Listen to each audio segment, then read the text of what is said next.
So sharing success stories and talking about working Facebook ads strategies is great, but limiting the amount of possible errors you may make is equally important. So instead of looking at creating a successful Facebook ads campaign, let's take a look at how to prevent a catastrophic campaign. So in this week's video, I'll be going over the worst 3 mistakes you can make with your Facebook ads campaign. My name is Justin and I'm the founder of Wizo Media, an e-commerce marketing agency specializing in elevating thriving brands by simplifying e-commerce growth.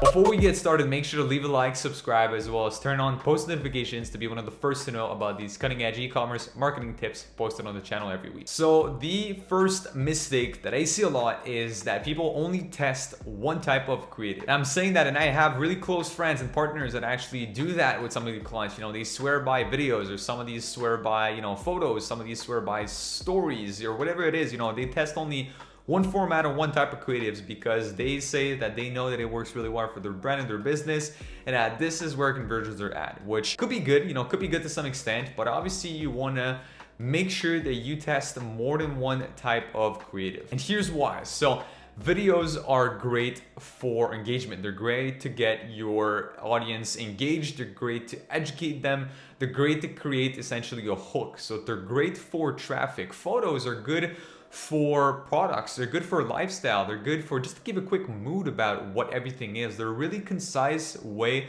of giving out this information. So both of these should always be used simultaneously. And yes, videos are good. Yes, I talk a lot about UGC, but there's also a way for you to make UGC with pictures. Having an influencer taking a picture with your product, having somebody just in your target demographic taking a picture with your product is as equally, as good as a video about that person talking about it. So they just won't be used in the same spot, in the funnel.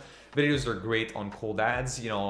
Some type of videos can also be used for retargeting. Photos can also be used for both. Lifestyle shots in the fashion industries, as we're seeing with all of our clients, mainly for the women's wear industry, they're working really great. These lifestyle shots are great on the cold ads side of things, and they can also be working as good on the retargeting side of things. So always make sure that you test more than one type of creative and that you just don't put all your eggs within the same basket and only stick to videos because gurus or people online are saying videos are the way to go, or that you only go with pictures, only go with story formats.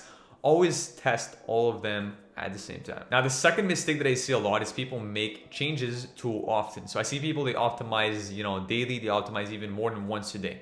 And keep in mind, it will depend on the budget that you have set for these campaigns. If your daily budget, is anywhere, below essentially $200 to $300 a day, then you can wait a couple days before making optimizations. Whereas if you're spending, $1,000, $3,000, $10,000 a day, then obviously you want to take a look at the ads manager every single day. But again, take everything with a grain of salt. Thing is, the attribution used to work like this on Facebook. So let's assume you were launching your ads on day 1 and somebody essentially was going to be seeing that ad on day 1, but they would leave your website as is and then purchase on day 7. So they would go back to the website on day 7 and then make a purchase. Well, the purchase would be attributed back to day 1. So it would be sort of backtracked in time. And that's why, you always had to check every month to make sure the data was still accurate and then go back in time, make sure no changes were being made. So that was essentially the way of work, the way things worked in the past. Whereas now how things work are that if somebody, if the ads are live on day 1, it'll take, up to day 7. If somebody's buying on day 7, it only get attributed on day 7. And that's why, right now, we're recommending 7-day click, 1-day view to all of our clients, but it means that it takes a full week from when you launched a fresh new ad campaign to really know whether or not it works. One of the times that we've seen that is during the Black Friday period. Like Black Friday was obviously over, and then for some clients, 2-3 days after Black Friday was over, they were getting crazy reports on Facebook of getting 19 purchases, and then looking at the Shopify store, they were probably getting 3 for that day. So late attributions are coming in because people, again, with Facebook and the way it works now since iOS 14, there will be some of these late attributions. You'll catch them just a few days after they actually happen. So for that to make sense and for you to not kill an ad too early, we've been guilty of that, killing an ad that doesn't really perform, and then 2-3 days later we come back on the ads manager and it's like, oh well, like it actually worked. Results overall are really not too bad because it's sort of backtracked again to these results. So do not make changes too often. give it a few days before you change anything with your ads. And then the third, and I would say the worst mistake that I see a lot, is people only look at the ads manager, meaning they're gonna figure out and try to figure out a way to make the ads perform better, and they're like, man, why am I not getting any conversions? Why am I not getting any revenue? And they're looking at the ads, they're optimizing the ads, they're trying new copy, new audiences, they're trying to get their CPMs lower, they're trying many different things, 1,000 things at the same time on Facebook, whereas the problem is not Facebook. The problem is elsewhere. The problem is on the website. The website is too slow to load.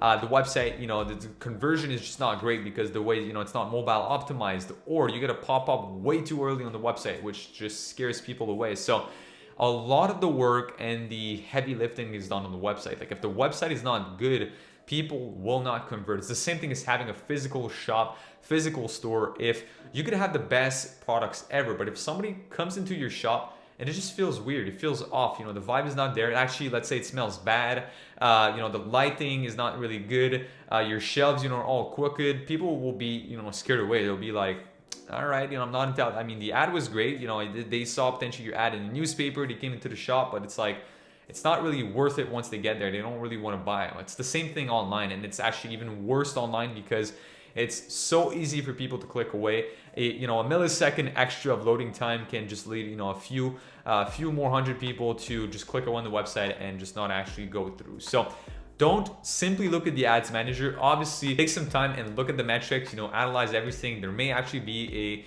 something to improve with your ads, but a lot of that work can be done on the website or with your emails and everything that again is in regards to other spheres than just the ads. So with that said, that's pretty much it. We usually take a look on the channel at successful ways of making your ads better, or what a successful campaign actually looks like.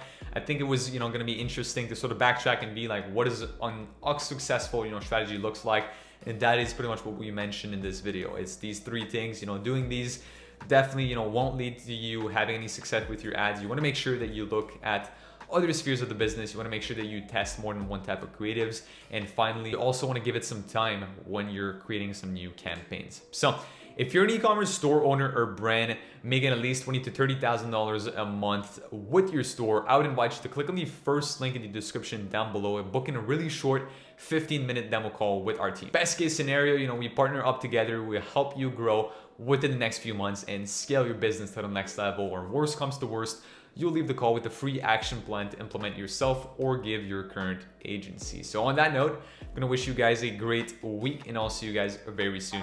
Peace.